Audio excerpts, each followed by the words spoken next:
"I'd like to make a toast," Josh announced, raising his glass as everyone at his housewarming party turned to look at him. His eyes gleamed with excitement, an expression I'd seen countless times when he was about to steal the spotlight. "To new beginnings, new homes, and—" He paused dramatically. "To Grandpa's memory." A respectful silence fell over the room. Our grandfather had passed away just 4 days ago, and the wound was still fresh for all of us. I raised my glass along with everyone else, quietly honoring the man who had meant so much to me. "Speaking of Grandpa," Josh continued, setting his drink down on the coffee table, "I have an announcement to make." I watched as he reached into his pocket and pulled out an envelope, slightly worn at the edges. My heart skipped a beat. There was something about the way he glanced at me that made me uneasy. "Before he died, Grandpa gave me this letter," Josh said, his voice carrying across the living room of his new Denver home. "He wanted me to have his vacation home by the lake, the place we all loved as kids." The room erupted in surprised murmurs and congratulations. My parents beamed with pride, while Josh's girlfriend Teresa clapped excitedly. My cousin Jenna shot me a confused look from across the room. She knew how close Grandpa and I had been. I sat stunned, unable to process what I was hearing. The lakeside cabin was Grandpa's most cherished possession. It was also the place where I had spent nearly every weekend for the past 3 years, helping him maintain the property, listening to his stories, and simply enjoying his company. Josh, on the other hand, had visited maybe twice in the last 5 years, always complaining about the lack of Wi-Fi and nothing to do. But more importantly, Grandpa had given me a small wooden box 3 weeks ago, making me promise not to open it until the time was right. Inside was a notarized deed transferring ownership of the vacation home to me. He had already given me the property. It wasn't even part of his estate. As Josh unfolded the letter and began to read what were supposedly Grandpa's wishes, I studied his face. Was he lying? Did he know about the deed? Had Grandpa somehow changed his mind without telling me? "That's great. Good for you, Josh," I managed to say with a forced smile, though my mind was racing. I needed to get home and check the documents in that wooden box right away. I quietly excused myself, saying I needed to use the bathroom, and slipped away from the celebration. As I closed the bathroom door behind me, I leaned against it and took a deep breath. The letter Josh had shown everyone didn't make sense. Grandpa's handwriting had become increasingly shaky in his final months due to arthritis, but the signature I glimpsed looked suspiciously smooth and confident. My phone buzzed with a text from Jenna. "You okay?" That was weird. Josh never even cared about the cabin. I texted Jenna back, "Need to check something at home. Can you cover for me? Say I got called into work?" Within minutes, she had made my excuses to the family, and I slipped out the back door while everyone was still fawning over Josh's inheritance. The drive to my apartment felt surreal. Streetlights blurred as memories of Grandpa flooded my mind, teaching me to fish off the dock, pointing out constellations in the clear mountain sky, laughing at my terrible attempts to skip stones across the lake. The vacation home wasn't just property. It was where our most precious memories lived. It was our special place, where Grandpa had taught me about resilience, patience, and finding joy in simple things. Josh had never shown any interest in those lessons or the cabin itself. His announcement felt like a violation of something sacred. As soon as I got home, I went straight to my closet and retrieved the wooden box Grandpa had given me. It was his old cigar box, worn smooth with age, the cedar still fragrant when opened. "Don't open this until you need to know the truth," he'd told me, his eyes crinkling with that familiar wisdom that suggested he knew more than he was saying. My hands trembled as I lifted the lid. Inside lay several neatly folded documents, a sealed envelope with my name written on it, and a small brass key I recognized immediately. It opened the antique roll-top desk in Grandpa's study at the cabin. I unfolded the top document and gasped. It was exactly as I remembered, a notarized deed transferring ownership of the vacation home to me, dated 6 months ago. Alongside it was a letter in Grandpa's unmistakably shaky handwriting. "My dearest Jules," it began, By the time you read this, I'll likely be gone. I've decided to give you the cabin while I'm still alive to avoid any complications. You're the only one who truly loved this place as much as I did. Your brother never showed interest except when he needed a place to host parties when I wasn't around. Tears blurred my vision as I continued reading.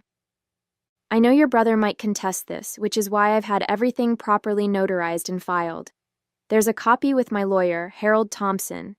The cabin is legally yours already. This isn't part of my will or estate. I trust you to honor the spirit of our special place. I sat back, stunned. Josh had lied. He'd fabricated a letter, knowing full well Grandpa had already given the property to me. The audacity was breathtaking, even for him. My phone buzzed with messages from my parents, asking where I'd gone. Josh had texted too. Nice disappearing act. Don't worry, you can still visit the cabin if you ask nicely. That's when I knew what I had to do. I wouldn't confront him via text or phone. No, this called for something more direct. I gathered the documents, tucked them back into the box, and checked the time. The party would still be going for a couple more hours. I wiped my tears, took a deep breath, and headed back to my car. It was time for the truth to come out. The drive back to Josh's house gave me time to think. I wasn't going to cause a scene. That wasn't my style, and certainly not what Grandpa would have wanted. He'd always told me, "When you have truth on your side, Jules, you don't need to shout it from the rooftops. The quiet truth hits harder than any loud lie." I parked a block away from Josh's house, the wooden box secure on the passenger seat beside me. For a moment, I just sat there, gathering my courage. I thought about all the weekends I'd spent with Grandpa at the cabin while Josh was too busy to visit. I remembered how Grandpa's face would light up when I arrived, how we'd spend hours talking about everything and nothing on the porch swing. "What would you do, Grandpa?" I whispered, running my fingers over the box's smooth surface. The answer came almost immediately in my mind. The right thing, with grace. I decided not to go back into the party right away. Instead, I texted Jenna. "How many people are still there?" She replied quickly, "Just family now. Most guests left after dinner." "You coming back?" This was perfect. I didn't want a crowd for what I needed to do. I took the box and walked the short distance to Josh's front door. When I knocked, it was Josh himself who answered, his expression shifting from surprise to wariness. "Work emergency over already?" he asked, his tone suggesting he didn't believe there had been one in the first place. "We need to talk, Josh," I said calmly, stepping past him into the house. Everyone looked up as I entered the living room. My father was examining what must have been Josh's letter more closely, while my mother was already discussing renovation plans for the cabin with Teresa. Jenna sat quietly in the corner, watching the scene with obvious discomfort. "Jules is back," my mother announced unnecessarily. "We were just discussing Josh's wonderful news about the cabin." "Actually," I said, setting the wooden box down on the coffee table, "that's what I wanted to talk about." Josh's eyes locked onto the box, recognition flickering across his face. "What's that?" he asked, though I could tell from his expression that he had a good idea. "Something Grandpa gave me 3 weeks ago," I explained, keeping my voice level. "He asked me not to open it until the time was right." I looked directly at Josh. "I think that time is now." Before Josh could protest, my father leaned forward with interest. "What is it, Jules?" I opened the box and carefully removed the notarized deed and Grandpa's letter. 6 months ago, Grandpa legally transferred ownership of the vacation home to me, I said, laying the documents on the table for everyone to see. "It's already mine. It's not part of his estate or will." The room fell silent. My mother's mouth dropped open, while my father picked up the deed with a furrowed brow. Josh stood frozen, his face draining of color. "This is notarized," my father confirmed, examining the document. "And this is definitely your grandfather's signature." "That's impossible," Josh finally sputtered. "Grandpa gave me the letter. He wanted me to have the cabin." "May I see that letter again?" I asked, extending my hand toward my father. He handed it over, and I placed it side by side with Grandpa's handwritten letter from my box. The difference was stark and obvious. The handwriting on Josh's letter was an attempt at imitation, but it lacked the telltale shakiness caused by Grandpa's arthritis. The signature was too perfect, too controlled. "Josh," my mother said slowly, her voice barely above a whisper, "did you forge this letter?" His silence was answer enough. Josh's silence stretched uncomfortably before he finally broke it, his voice a mixture of defiance and desperation. "You don't understand. It's not fair that she gets everything." "Everything?" I echoed, genuinely confused. "What are you talking about?" "You were always Grandpa's favorite," Josh said, his words rushing out like water through a broken dam. "Always visiting him, always helping him, always the perfect grandchild. The rest of us barely got a look in." My father cleared his throat, clearly uncomfortable with the direction the conversation had taken. "Josh, regardless of how you feel, forging your grandfather's signature is serious." "Let me see those," my mother interjected, reaching for both letters. She compared them side by side, her expression shifting from disbelief to disappointment. "Oh, Josh," she sighed, "how could you do this?" Teresa slowly stood up, her face pale. "I think I should go," she murmured, avoiding Josh's pleading look as she gathered her purse and headed for the door. "Wait, Teresa, this isn't what it looks like," Josh called after her, but she was already gone, the front door closing firmly behind her. The room fell silent again. Jenna caught my eye and gave me a small, supportive nod. She had always seen through Josh's antics, even when our parents couldn't. "I don't understand," my father said finally, turning to Josh. "Why would you announce something like this without even checking if it was true? The will reading isn't until next week." Josh's face flushed with anger and embarrassment. "I found out about the deed," he admitted.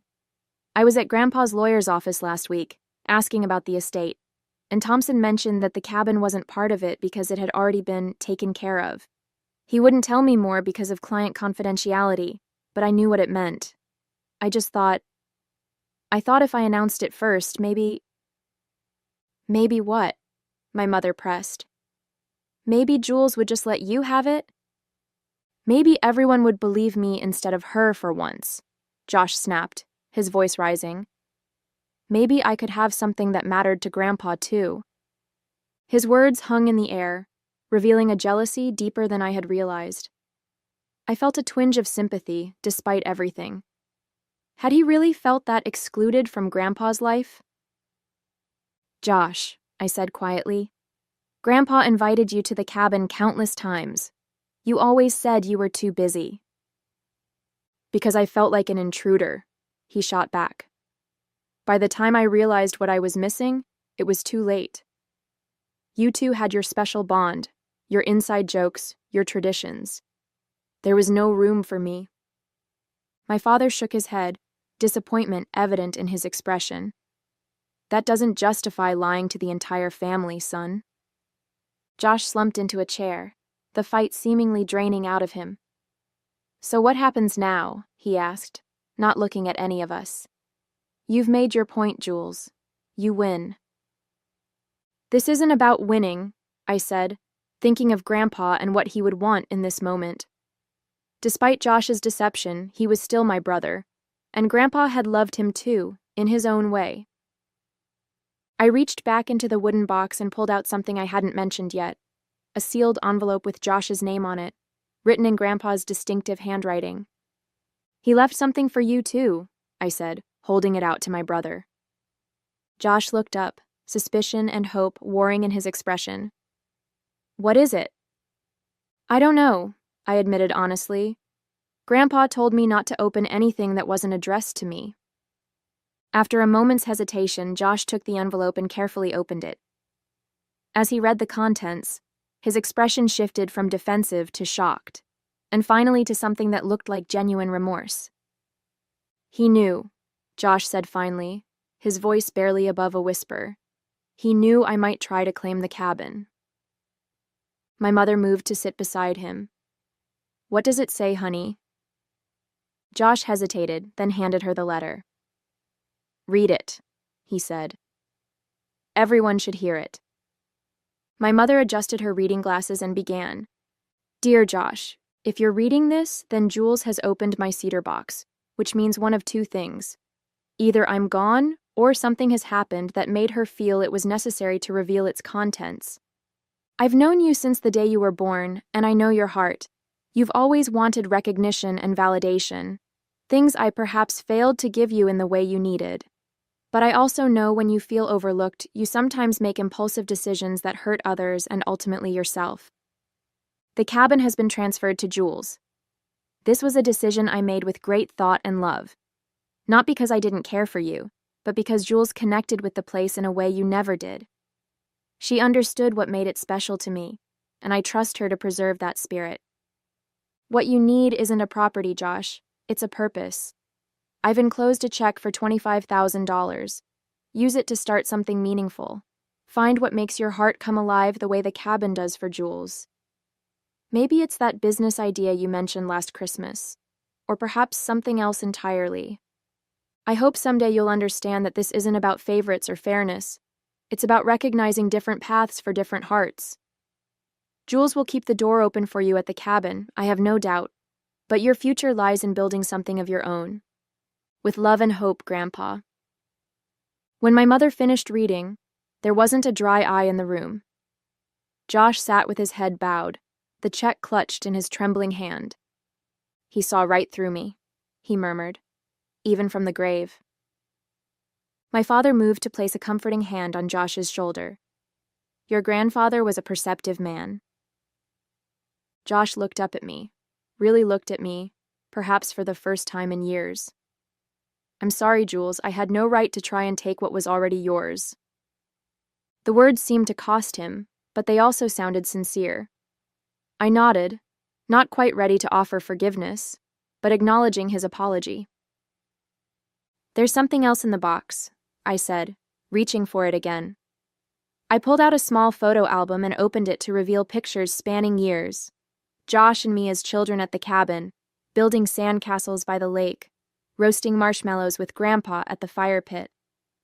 He kept this in his desk at the cabin, I explained, turning pages to show more recent photos. He never stopped hoping you'd come around, Josh. My brother stared at the photos, emotion washing over his face. I really messed up, didn't I? Yes, I agreed, not sugarcoating it. But Grandpa obviously thought you could do better. The room fell silent again, but it was a different kind of silence, contemplative rather than tense, sad rather than angry. The evening had taken a turn none of us had expected, laying bare years of complicated feelings and unspoken resentments. Jenna, who had been watching silently, finally spoke up. So, what happens now? It was the question hanging in the air for all of us. What do you do after a moment of painful truth? How do you move forward from betrayal and revelation? I closed the wooden box, feeling the weight of responsibility Grandpa had placed on me, not just for the cabin, but perhaps for healing our family too. Now, I said quietly, we tried to honor what Grandpa wanted for both of us. The gathering broke up soon after. My parents left with concerned glances back at Josh, clearly torn between disappointment in his actions and worry for his well-being. Jenna gave me a quick hug before heading out, whispering, "Call me tomorrow." And then it was just Josh and me in his new house, the celebratory atmosphere completely evaporated. Josh moved around his kitchen mechanically, making coffee neither of us really wanted. The silence between us felt heavy with all the years of competition and misunderstanding. I didn't plan it, he said finally, setting a mug in front of me. The forgery, I mean. When I found out about the deed, I was angry, hurt. I made the letter that same night, not really thinking I'd use it. Then why did you? I asked, wrapping my hands around the warm mug. Josh stared into his coffee as if it might hold answers. When everyone was here tonight celebrating my new house, I wanted more, something bigger to announce. It just came out. He looked up, his expression vulnerable in a way I rarely saw. I've always been jealous of what you had with Grandpa. You could have had it too, I pointed out, not unkindly. He wanted that. I know that now, Josh admitted. But I was too proud, too stubborn to see it then.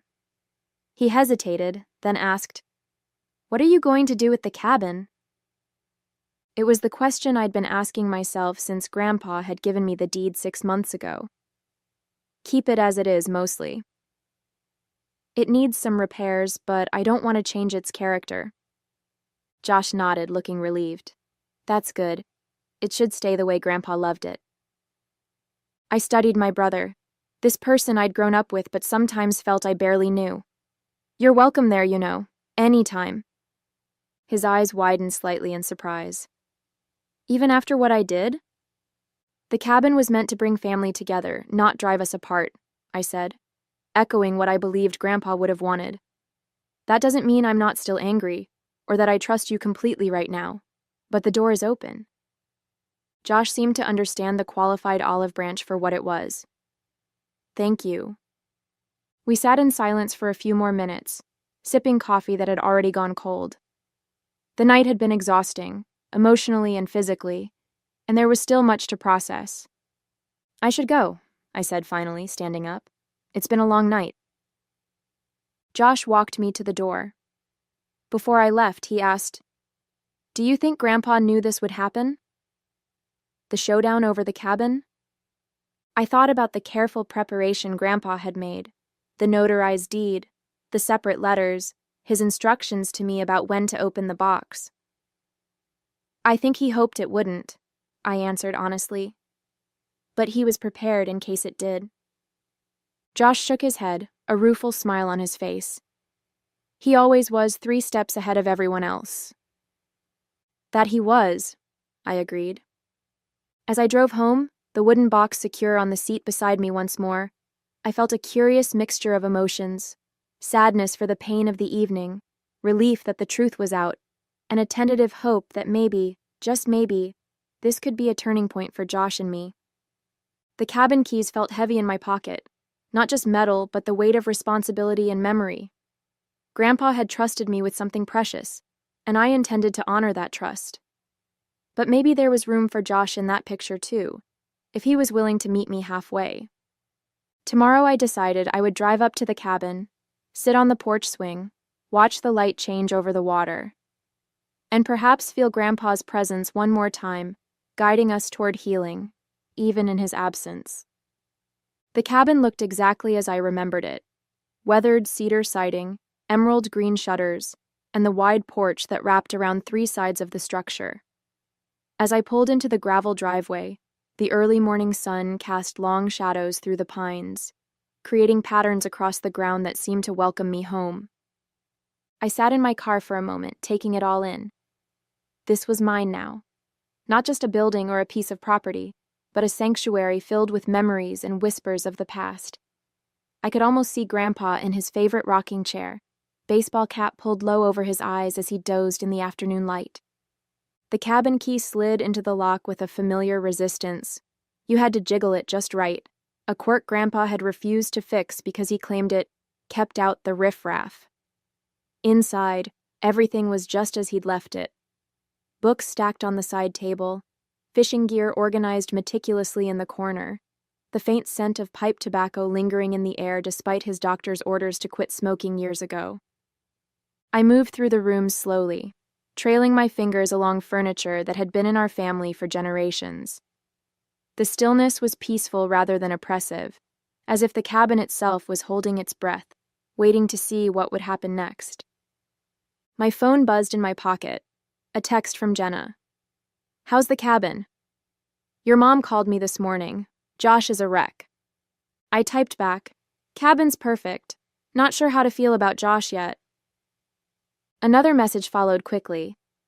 "He's been calling everyone trying to explain himself. Your parents are still pretty upset." I wasn't surprised. The fallout from last night's revelations would take time to settle. Trust, once broken, couldn't be mended overnight. Setting my phone aside, I walked to the large picture window overlooking the lake.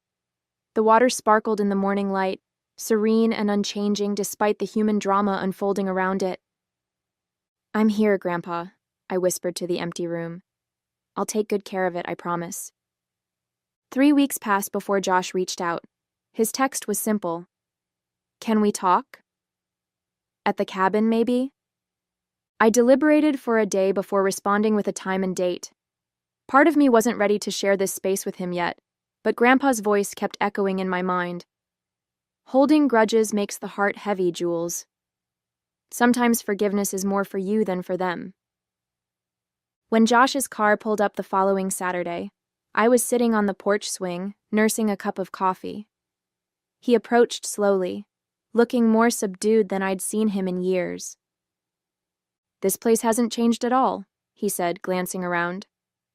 "That's the idea," I replied, gesturing to the chair across from me. He sat down, fingers drumming nervously on his knees. "I've been thinking about what to say for weeks, but everything sounds inadequate." "Try anyway," I suggested, neither cold nor particularly warm. Josh took a deep breath. "I'm sorry, not just for the forgery, but for everything. For being jealous of your relationship with Grandpa, for resenting you when I should have been looking at my own choices." I studied his face, trying to gauge the sincerity behind his words. The Josh I knew was a master of telling people what they wanted to hear when it served his purposes. "Why did you do it?" I asked. "The truth, Josh." He looked out at the lake, quiet for a long moment. "I thought if I had the cabin, it would somehow make up for all the time I didn't spend here. Like I could buy back those moments I missed." His voice cracked slightly. "Stupid, right?" There was a vulnerability in his admission that felt genuine. Not an excuse, just a sad acknowledgement of a faulty thought process. "I used the money," he said suddenly. "Grandpa's check." "For what?" "I enrolled in that woodworking course Grandpa was always telling me to try, the one I was too busy for." He gave a self-deprecating laugh. "Turns out I'm terrible at it, but I'm going to stick with it. He was right. It's calming, being focused on creating something with your hands." It was a small thing, but significant coming from Josh, who had always been too impatient for such pursuits. "He would have liked that," I said quietly. We sat in silence for a while, listening to the gentle lapping of water against the shore and the distant call of birds. It was the same peaceful soundtrack that had accompanied countless conversations between Grandpa and me over the years. "I have something to show you," I said finally, standing up. Josh followed me inside to Grandpa's study, where the antique roll-top desk stood in the corner, bathed in morning light. I used the brass key from the wooden box to unlock it, revealing neatly organized compartments filled with papers, letters, and small mementos. "Grandpa kept everything," I explained, pulling out a folder marked Josh. Inside were newspaper clippings of Josh's high school debate championship, photos of his college graduation, and even a printout of the webpage announcing his promotion last year. "He was proud of you," I said softly. "He just showed it differently than you wanted." Josh's fingers trembled slightly as he paged through the collection. I had no idea he kept track of all this. "There's a folder for each family member," I explained. He called it his brag book. Josh looked up, his eyes glistening. "I really messed up, didn't I?" "Yes," I agreed, not sugarcoating it. "But Grandpa believed in second chances, so do I." I pulled out a calendar from my bag and handed it to him. "I've marked weekends when I'll be up here for maintenance and bigger projects. I could use an extra pair of hands, even terrible woodworking ones." A smile tugged at his lips. "Really?" "The cabin was meant to bring family together, not drive us apart," I said. "That's what Grandpa wanted." Later that afternoon, we sat on the end of the dock, feet dangling in the cool water. Josh pitched ideas for renovating the boathouse while I sketched possibilities in a notebook. "You know," Josh said, looking out across the water, "I think Grandpa knew exactly what he was doing, giving you this place." "What do you mean?" "You didn't just inherit a cabin," he said thoughtfully. "You inherited his role, keeping the family connected to what matters." As the sun began its descent behind the mountains, casting golden reflections across the lake, I realized Grandpa had given me more than property. He'd given me the chance to heal old wounds and forge new connections, starting with the brother I'd almost lost to resentment and pride.